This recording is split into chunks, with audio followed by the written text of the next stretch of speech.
And my dad, being a Freemason, he was chaplain of his lodge. In a nutshell, they would claim to be a social club that has ritual. If a brother Mason commits a murder or treason, they're obliged basically to look after their own. The headquarters for a lot of those in New Zealand, there's two main areas. One is Havelock North, Masonic ritual abuse. The ritual abuse happened in a Masonic lodge. Trouble is, a lot of police are members of the Masonic lodges as well.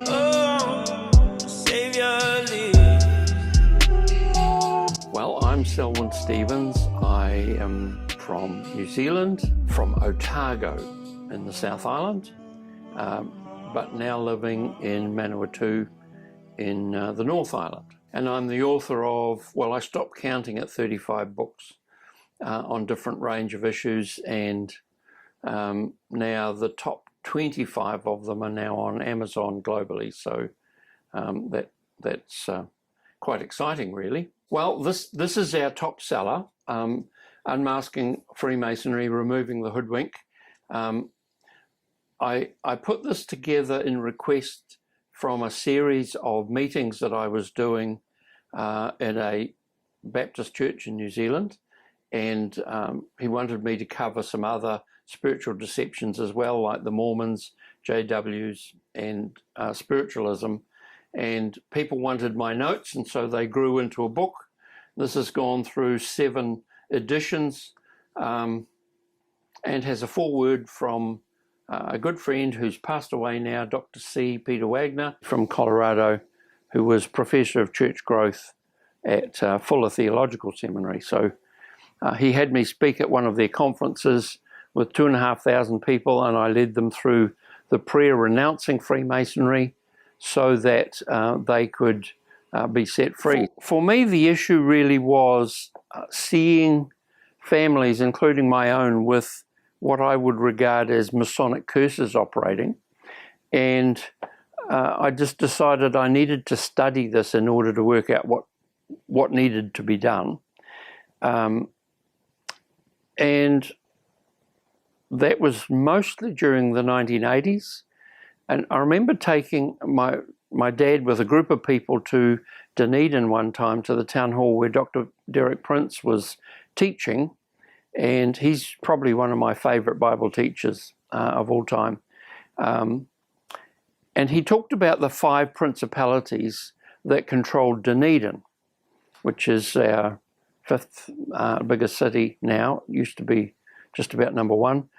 And one of them was Freemasonry. And my dad, being a Freemason, he was chaplain of his lodge. He was a Knight Rose Croix, and he had some questions on the way home, which is fine. And I didn't know all the answers, but I was starting to pay attention to this. And a wee bit later on, I was able to talk to his pastor, who I knew quite well, who was not only born again, but had a very good understanding of the spiritual realm. And he was able to explain things to my dad in such a way that my dad renounced Freemasonry before he died, which I'm most grateful for. I've seen its effect in families. One of the things that I found very interesting is, why do men join this? And there's a number of reasons for that. I think the predominant reason is a chance to get ahead in business if they're in business, because they do special deals with each other. I would say there's an element of pride that they learn secrets that nobody else supposedly knows. Trouble is, so much of it has now been exposed. It's not secret anymore. And I think what holds them in there is just fear, because every degree that they go through the ritual, first degree, they promise not to share the secrets of that degree.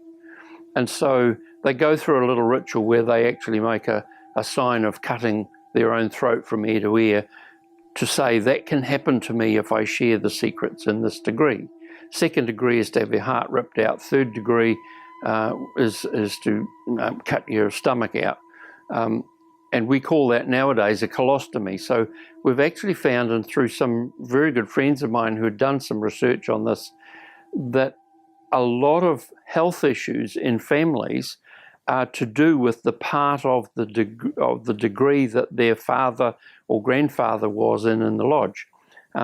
Give you an example. I was speaking in Melbourne, Australia, at a big Baptist church, and probably had about 50 pastors in that particular meeting. And I happened to make a statement of, you can tell where somebody's father or grandfather was, what the degree level in the lodge, by what are the major problems in the health of their family.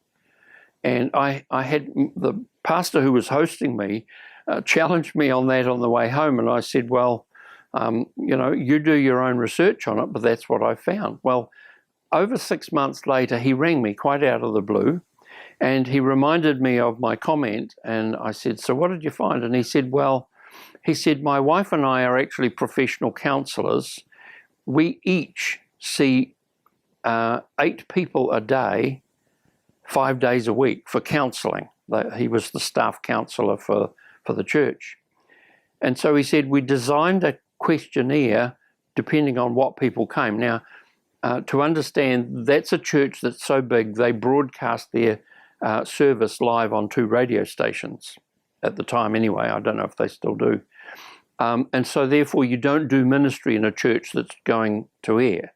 And so anybody who had an issue had to make an appointment and go and see this couple. So he said, that's 16 people a day, 5 days a week for nearly 6 months. He said, I can tell you you're 100% right. Now, my research has shown that Australia per capita had more Freemasons than anywhere else on the planet. So I think that's a reasonable sample. It's anecdotal, but I think that was their research. So, we've seen a lot of people healed of health issues, both in their family and in themselves, when people go through renouncing the key bits to do. We go through each of the degrees, and we've got their logos and so on relevant to each degree. We explain these are the words that are normal in the different degrees, pretty well global. The first 3 degrees, called the Blue Lodge, every degree is the same pretty well globally. I have not yet found any significant changes. Scandinavians have a slightly different structure than the British Commonwealth or the American systems, but they're pretty much the same. So we would go through and explain, right, these are the issues with each of these degrees. If you want to be healed of something to do with that, then here's a template of what you could do. And so we actually had people in 5 countries from different ministries who were dealing with the same stuff in the late 1990s, early 2000s. And we sort of drafted a corporate prayer that we could all use. And there's lots of ministries all around the world that use the same stuff. Sometimes they say where it comes from our book, or if I don't really mind. We've seen some absolute miracles. People healed of stuttering, people healed of heart disease, people healed of stomach cancers. And there's actually a list in there of the different areas of health that have been healed once people have gone through the prayer. So we're excited with the fruit from it, and the fruit is good. So when men go through the rituals, and women do in women's lodges as well, they're speaking words that actually curse different parts of their body. I've mentioned the first 3 degrees already, but as they go higher and higher, they go into other parts of the body and so on that they're cursing. And so what happens is when they say those things, if they don't come on them as a person, they come on their family members because they're in a covenant and also a bloodline relationship. In a nutshell, they would claim to be a social club that has rituals. In New Zealand, their Grand Master at the time described it in a newspaper interview as Rotarians with ritual. In a nutshell, they started as a construction team. back in about the 1200s in Scotland. That seems to be the origin of it, as best we can tell. They claim they go all the way back to Solomon's Temple, but that's rubbish. There's no evidence of it, and everything says otherwise. They learned how to construct buildings, particularly religious ones, churches and cathedrals and so on. And so, because people in those days were illiterate, they couldn't read and write, in order to determine what their competence level and pay scale was, they developed these little series of handshakes and passwords so that if you moved from one building site to another, you could say the right password and right handshake, and they'd say, right, you're at this level of competence, we can give you this much work and this much pay. So that's partly, I remember an Anglican vicar friend of mine, she was saying to me, do you know how to tell a Freemason in your church? She had a church of about 400. And so I taught her how to do the Masonic handshake. So she immediately knew who all the Masons were in her parish. And she said, then I'm going to be praying for those guys that they wake up to what they're really in, because they're a burden on their families quite apart from the parish. So anyway, right, there's two kinds of Freemasons. There's the operative ones who still work in the construction. They build houses and so on. But there's the speculative ones, and they could be lawyers or politicians or accountants or just anything. In the 16 and 1700s, those people were sort of the landed gentry of Europe, particularly, and Britain in particular. They started to get involved because they had peasants who farmed their farms. They had money and they had too much time on their hands. And so they got involved in groups like the Theosophical Society and others. There were even the Knights Templar and other organizations like that. They were sort of loosely, I would call them, spiritistic. A lot of them were into conspiracy theories. Some of them were involved in plots against the government or so on. And they found it easier to go and join the Masonic lodges. 1717 was the Grand Lodge of England was founded, and from then on, all the Christian bits were removed from what had been before. And so it became a social club, but it also had a lot of rituals, and they've used their power. I would say most of the governments of Africa and Asia have actually had a Masonic control. Latin America, Simón Bolívar, who caused the Spanish to get evicted, and therefore he created Masonic governments for the whole of Latin America. So, you know, and that's well documented if people know where to look for it. It's actually in my book as well. So they've used their political power to control. For example, a former Prime Minister in New Zealand, Keith Holyoake, became the Grand Master for the whole of New Zealand. He had 16 out of 18 cabinet ministers who were Freemasons. So they were there by their handshake, not by their competence. In New Zealand, in the 1800s, most of the premiers, as they were described in those days, were members of the Orange Order. That's what got my dad into the Daddy Lodge. He was a member of the Orange Lodge, which is a Protestant one, probably strongest in Northern Ireland, and they have these big marches on the 12th of July and some other times, just to show the Catholics that they actually won the Battle of Boyne in 1600 or whatever it was. And so a lot of those guys, I think virtually every premier in the 1800s in New Zealand was a member of the Orange Order. From about 1900 onwards, they were just about all Freemasons, apart from maybe some in the early labour movement in the 1930s. I found no evidence that they were, but they were socialists, so they had other problems. It's not so common. I would say that virtually every Governor-General of New Zealand has been a Freemason, even the women that have been. There are exceptions, but there's not very many. So they sort of gravitate to control positions. Australia, there's a whole swag of their prime ministers. I've named some of them in my book. Menzies, yeah. Harold Holt, wasn't he the one that disappeared? They never found his body. Yeah, quite a few like that. Canada, the same.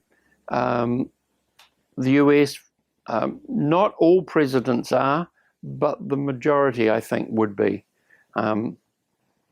Britain would be the same. Well, it's definitely a conflict of interest for politicians and so on to be members of groups like this. How can I describe it? They actually promise to look after their own. Even if a brother Mason commits a murder or treason, they're obliged basically to look after their own. And even if it means lying in court under oath, they will do that sometimes. So, that's an integrity issue as far as I'm concerned. But this is part of the promise they make in the rituals that they go through. And I find that difficult to sort of tolerate how people can do it with a conscience, but it's like their conscience gets seared. There's been some interesting events that they've manufactured. I would have to say I think Freemasonry is probably lost a lot of its strength. In New Zealand, their membership used to be about 48,000. Now I understand it's just a tad above 6,000. And I know anecdotally a lot of them have actually resigned and have found the real Jesus, so that now they're in a better place. I'd have to say that my role originally with my book was really to look at explaining to the wives and daughters of Freemasons why there are curses in their families. And when those girls wake up, the guys might as well not go anymore. And that's really been what's happened. And I've heard that from a number of cases. Most of the major cult groups that grew out of Finney's revival in the east coast of America in the mid-1800s, the Mormons, the founder was a Freemason. The Jehovah's Witnesses, the founder was a Knights Templar in Freemasonry. The founder of the Adventists was a Freemason. The Spiritualist Church was involved with it. The Christadelphian one was with it. And so, in case your viewers are concerned, I'm not just about dealing with curses. I'm actually more about dealing with blessings. In fact, this book is now in 14 languages on Amazon because I really want people to be blessed. But you can't be really blessed until such time as you've got rid of the curses. And so that's really been my motive for being involved in trying to help these people understand. By gifting, I'm probably more of a teacher, and so I research things and I help share with people that are interested in freedom. And by doing that, I've been able to equip people on 5 continents. In the lower degrees, they sort of pretend that it's a Christian group, and in most of the Western world, it probably pretends to be that fairly successfully. And it's only when you get up to the 30th degree, which is 3 steps from the top, that you're actually told that you worship Lucifer. So they deliberately lied to their people in the lower levels. Now, when a man has gone through the rituals of the first 3 degrees, the fellowcraft being the second, entered apprentice is first, fellowcraft is second, master mason is third, and they're sort of told they've reached the pinnacle of the lodge. But if you look at a structure plan of how they're set up, you'll realize you're barely up to the floorboards and hardly out of the basement. And as you go through all of these other degrees, I can think of a friend of mine who used to be a Knight Templar. So that's about the second highest level that you can reach in most of the Western world. And he told me that he came out of it and became a Christian. He learned that he had to break 5 of the 10 commandments in order to reach that degree. numbers 1, 2, 3, 6, and 9. So if you're going to go and do that, you're actually going to end up with God as your enemy.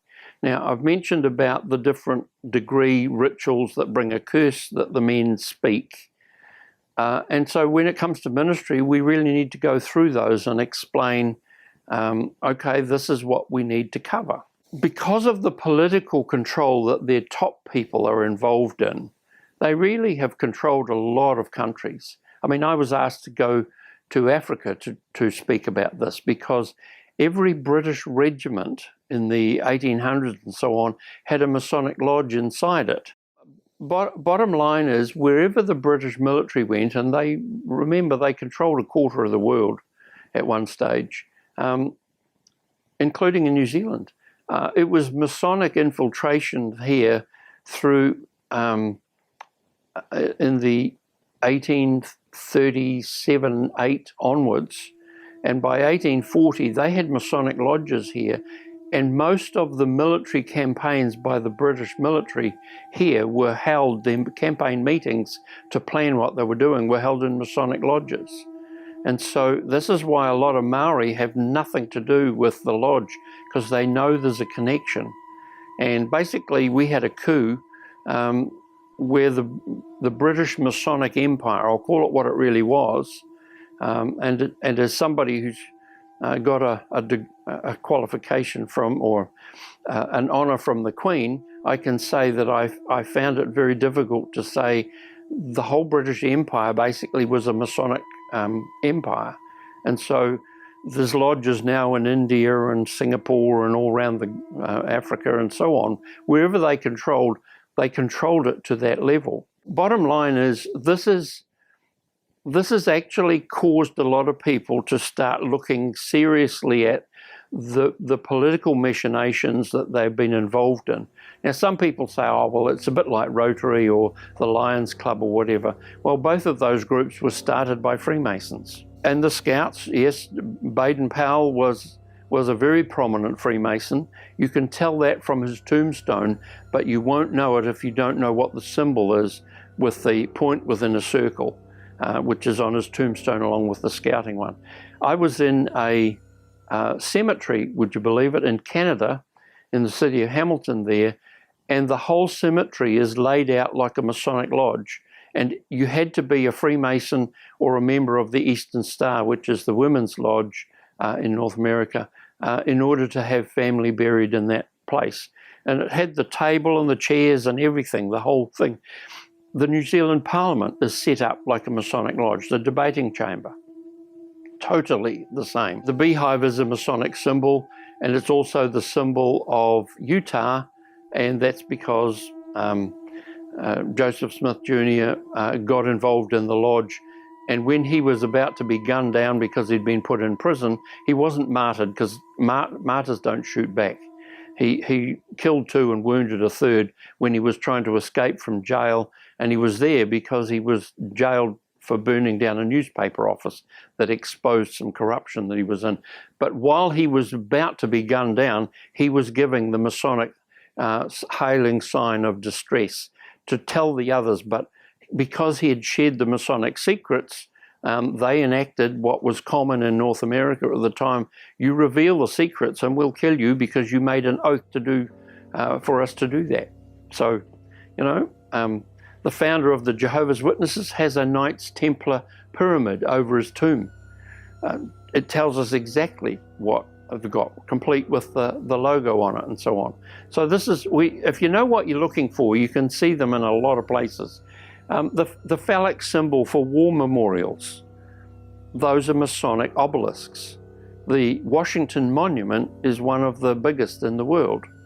The one in the courtyard of St. Peter's in Rome is one of those. So, you know, we see these symbols, we don't recognize the spiritual implication of what it means. In Utah, for example, which is about 78% Mormon, they've just elected a Mormon as head of the Freemasons for the state of Utah. Now, that's rare. even though the founder was, and so Brigham Young was expelled from the Grand Lodge of Illinois and so on. I mean, all of that is well documented. They were told not to join because they would find out that the rituals of their Aaronic and Melchizedek priesthoods are the first, second, and third degrees of Freemasonry. The rituals are exactly the same and so on.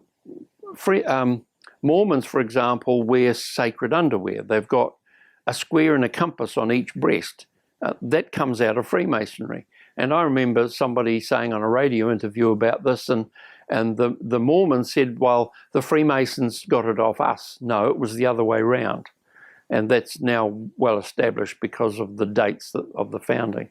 So some of these groups, now there are Mormons, for example, who are born again, but I also know a lot who have left the Mormon Church in order to find the real Jesus. JWs are a bit harder, but I know of people who have come out of them. They've closed down and sold off their national headquarters in New Zealand. They've moved back to Australia because they've lost so many people.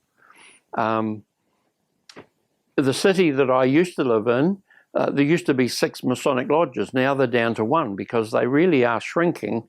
I don't know if we're responsible for it, but as long as they find Jesus, I don't mind. The leaders, the highest levels within Freemasonry would never openly do anything that bad because that would bring public scorn on them for what they were doing, because most people would have an inherent sense of, even if they're not churchgoers or whatever. The 3 founders or 3 leaders of the Theosophical Society, yes, they were 33rd degree Masons, but they were members of the Grand Orient Lodge, which is sort of mostly based in France. They would prosper, I guess I would say, in countries that had a Catholic majority. Spain, Portugal, Italy, France, and so on. That group, the Grand Orient Lodges, are pantheistic. They don't know what they worship, but they know they worship something. Whereas the British and American Grand Lodges would regard themselves as worshippers of God, but any God will do. So it doesn't have to be the Christian God. They would, I mean, a guy I've spoken with was a member of Lodge Singapore, and he said there were 9 holy books on the altar, and they were regarded as equally inspired. So there's one from the Buddhists and the Hindus and the Sikhs and Zoroastrians and so on. It's to cover what goes on at the highest levels, yes. That would describe, but I mentioned before that they actually admit in writing that they deliberately mislead those in the lower levels so they won't ask awkward questions. Now, for example, there is no Masonic lodge in the planet where you're allowed to use the name of Jesus if you're part of the ritual or if you're the chaplain and you lead a prayer. I remember speaking in a church in Seattle, Washington, about this at the request of the local Episcopal priest, and I had the Grand Bible Bearer, that was his title, for the state of Washington, who challenged some of the things that I said and got a bit antsy about it. And he was sort of prideful. But what I found interesting, he actually sort of did a transcribe of what I spoke that particular meeting on the first time that I was there. And he put it on the Facebook, on an internet site for the Grand Lodge of Washington at the time. But I'm damned by faint praise. He said I was the most balanced anti-Mason he'd come across. So I guess I could live with that. But I was explaining, and see, this is the thing. In the very first degree, one of the things they do when they bring the man in to go through the ritual to begin with, they put a blindfold on, a hoodwink. And so spiritually, he's regarded as blind, and the lodge is the source of light. So that's why they're Luciferians, because Lucifer is the light bringer, and that's the connection that they often make. Well, you'll see their black and white checkerboard floor. There's one in the foyer of the New Zealand Parliament, for example, and I think the British one, if I remember rightly, and that'll tell you plenty. At heart, from my perspective as a Christian, I would say they would just simply sold out to Satan, but they don't recognize Satan. They think Satan's the bad guy and Lucifer's the good guy. And they think Jesus, at the highest levels, they'll admit that Lucifer and Jesus are really the same being, two sides of the same being. Well, that's just nuts. That's crazy, but that's what they believe. That's what they teach once you get past the 30th degree. And there are a handful of people of that level in New Zealand. You need to be born again. I am born again. Now, did you just say that you are Lucifer? I am Lucifer. Okay, define Lucifer for me. Pure, virtuous, wholesome, innocent individual that's out to help people. Lucifer is? Yeah. Because that's exactly what the Shriners and Masons teach, is that Lucifer is light. No. And you're what about those confirming hospitals? it. You know what, sir? See, this is what a Mason confesses, is that Lucifer is light. I've written a book called Signs and Symbols, explaining what all sorts of logos mean. It's an ebook as well. But there were so many Freemasonry ones, I actually started a whole separate part 2, going through the square and the compass, and some of the other lodges that are with it, the Buffaloes and De Malay and the Grand Orient and so on. Walt Disney was a member of the Masonic Lodge. I mean, there's plenty of them. Bill Clinton was in De Malay. George H.W. Bush was 33rd degree. So was, what's his name, Carter, the peanut farmer from Georgia.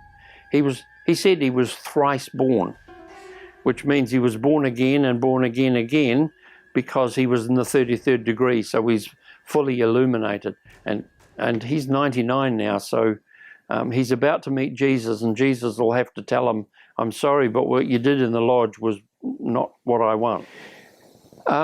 Virtually every country I know of has a law that says you're not allowed to keep human body parts unless you're a medical research facility registered for that purpose. It tells me it's a death cult, fundamentally. There would be a skeleton there, and part of the wording is that may death hug me if I ever spell out what goes on in the lodge. So these are death cult. This is a death cult. Let's call it what it really is. It's not the only one around, but there's a few religious groups around that are just death cults. And most of them are into what I'd call the spooky stuff. They're into spiritism in some form or another. We shouldn't be playing with body parts of people who have passed. We're supposed to treat them with respect and bury them or cremate them or whatever. So, I just think anybody who's involved in that, yes, the rituals can involve what amounts to a blood covenant. And in having dealt with over the last 25 years or so, a lot of ministry with ritual abuse and so on, I've come across 5 people who have been participants against their will in what I could only describe as Masonic ritual abuse. The ritual abuse happened in a Masonic lodge, usually in the star in the middle of the lodge room. And quite frankly, any father or grandfather that takes their granddaughter and does sexual stuff or whatever there is just perverted, and quite frankly, God's not happy, and he's going to make that very clear to them at some point. But I've heard about it, but I've actually met 5 people who have been participants in it against their will, just doing it as kids. They were being initiated into something. I was born in a western suburb in Auckland, New Zealand. I would be put into a van and taken to Freemasons once a month. There would be other children. Satanic ritual abuse would take place. There were many men there, and I'm not saying every Freemason was a pedophile, but I'm saying at certain levels throughout their hierarchy, they were. So that's sick, and anyone who does it needs the full weight of the law against them. Trouble is, a lot of police are members of the Masonic lodges as well. So I was very interested in the time when Tony Blair was Prime Minister of Britain. There was a case where a bank robber one of the biggest known bank robbers in London, was a member of a Masonic lodge that 5 members of the lodge were also policemen. And they wouldn't arrest him even though they knew who he was because he was a lodge brother. So this leads to corruption as well. Yeah, you'll find these little obelisks, a bit like the war memorials, but a much smaller one because you don't want to make it too big in a cemetery. But you'll find those were always Freemasons. Sometimes they won't use the obelisk, but if they do that, they probably were master of a lodge or certainly held a reasonably high office.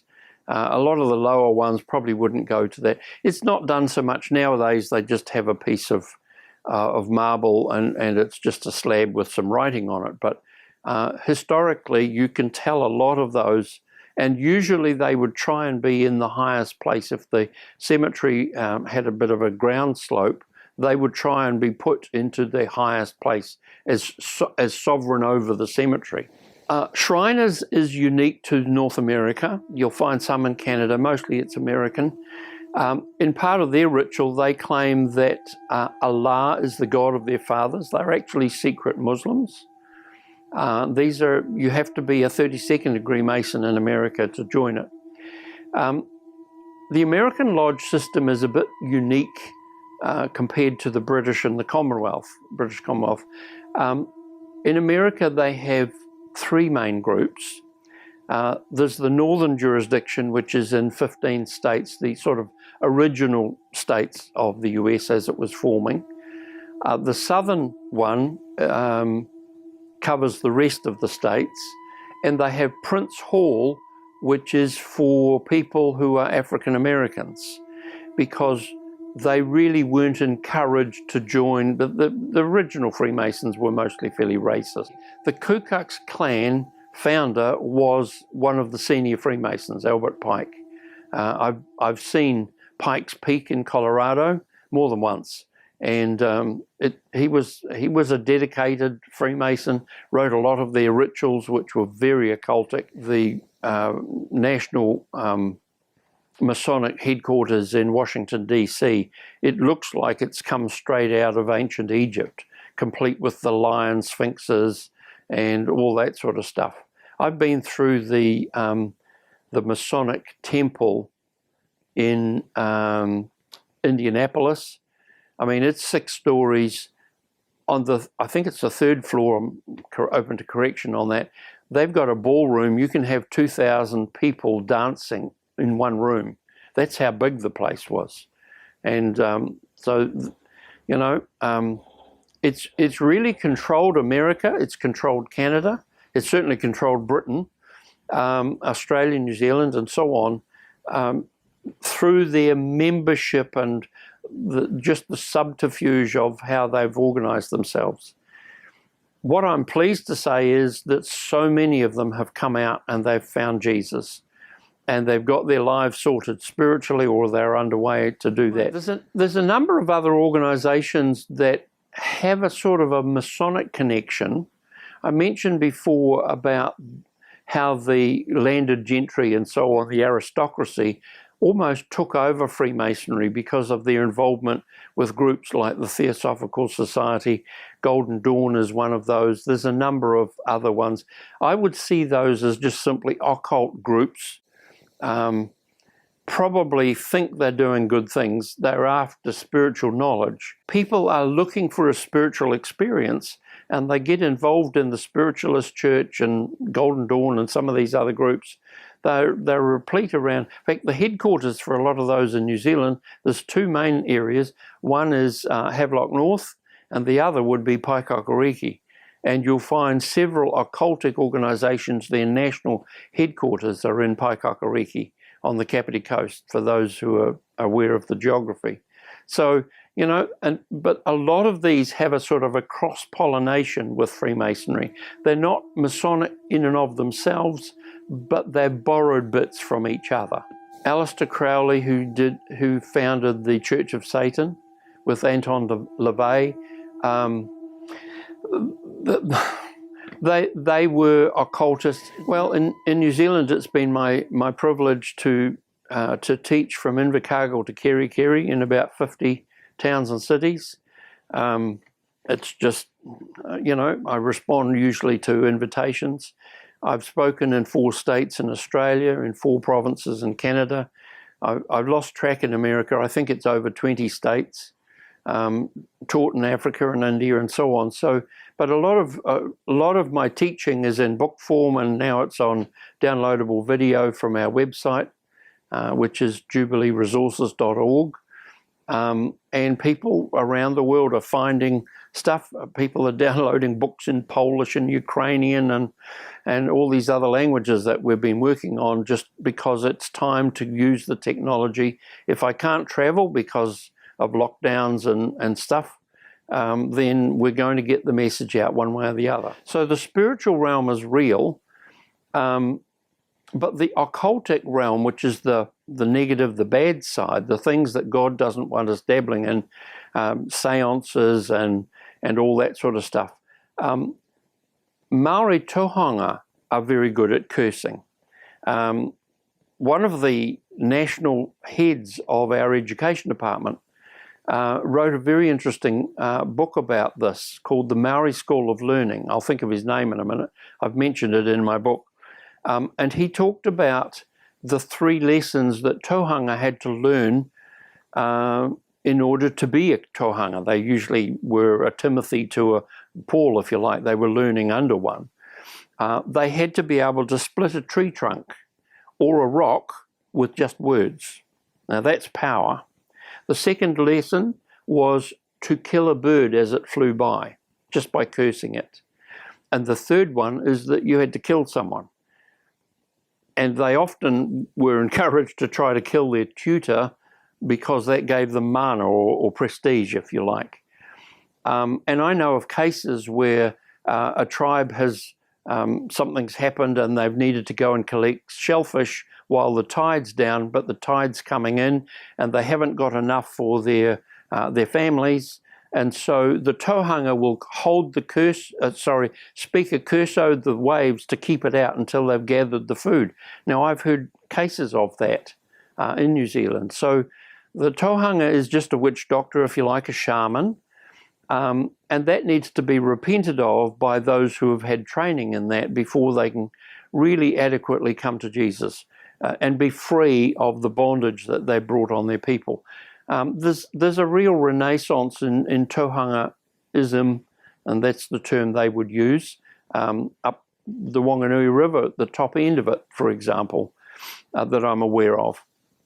It's not uncommon, but the vast majority of Maori in New Zealand would actually have some faith in the biblical God and through Jesus Christ. Unfortunately, particularly the Anglican Church in New Zealand was involved with the British military in taking land off them, and a lot of that has begun to be put right, but not sufficiently yet. So Maori who know about their history need to be able to be encouraged to say, the God of the Christians did not tell them to come steal your land. And those who think that happened, we apologize to, because that simply is wrong. Okay, well, New Zealand is, we've got 6 million Kiwis, 5 million live at home. There's always about 1 million overseas. My best guess, and it's only that, but my best guess is there's about 3 million with Masonic curses in their families.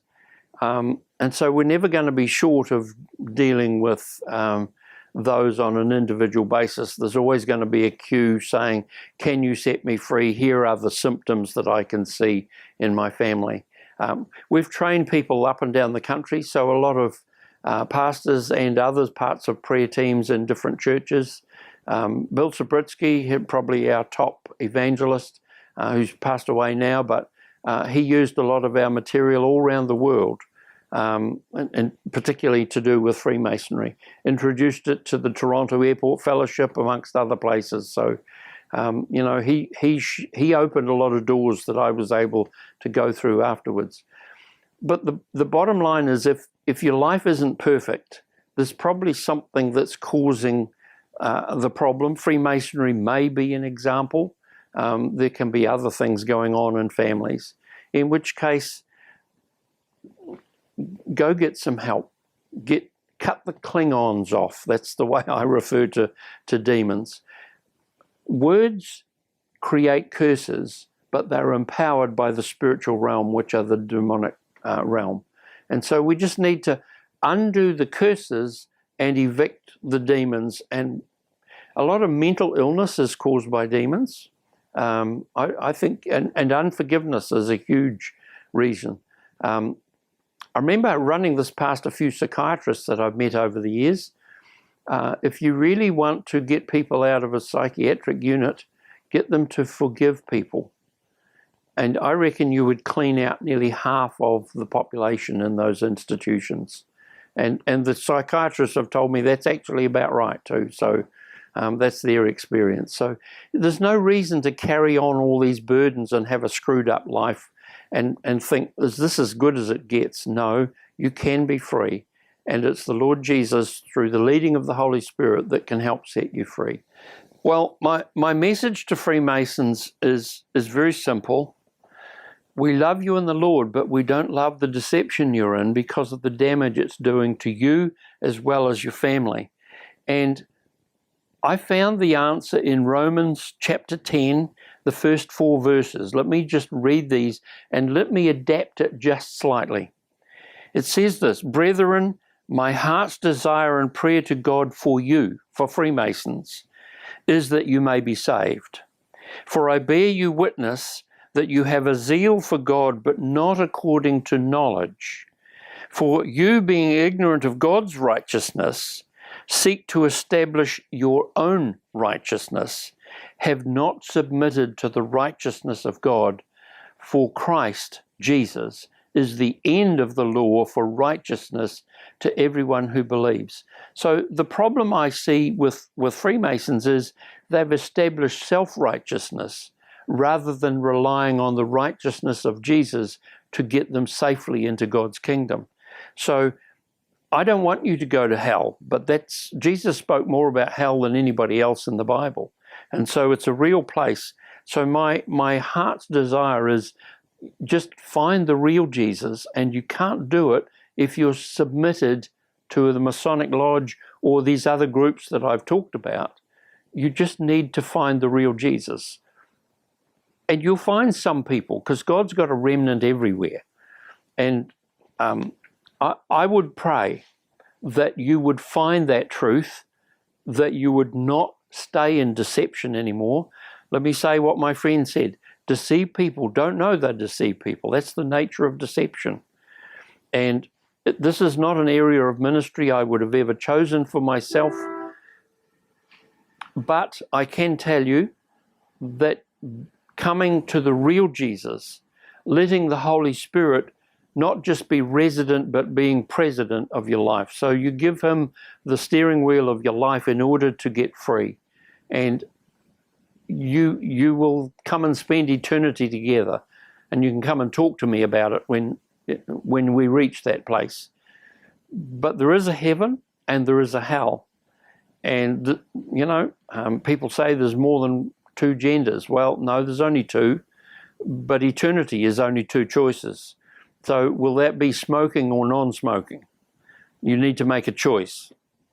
I hope you choose Jesus. Yes, for those of you who are in the central North Island, Manawatu, Wanganui area, over to Taranaki and so on Saturday the 29th at the Waiora Marae in Wanganui, I'm going to be leading a whole day training course on how to start a fellowship in your home, because institutional church is now preventing God's kingdom from growing enough.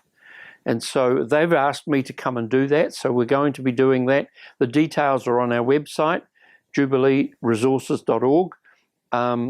And the following Saturday, which will be the 6th of May, the day of the coronation for King Charles, we're actually doing one in the Manawatu at the Taonui School Hall, halfway between Palmerston North and Fielding. So if you're able to come along to one of those and learn how, we're going to learn together how to start a fellowship of kingdom believers in your homes, because things are getting difficult. Will they get worse? Well, possibly. But God's kingdom is going to continue to grow, because when Jesus comes, we're going to have a big party, and we'd like you to be part of it. Hallelujah.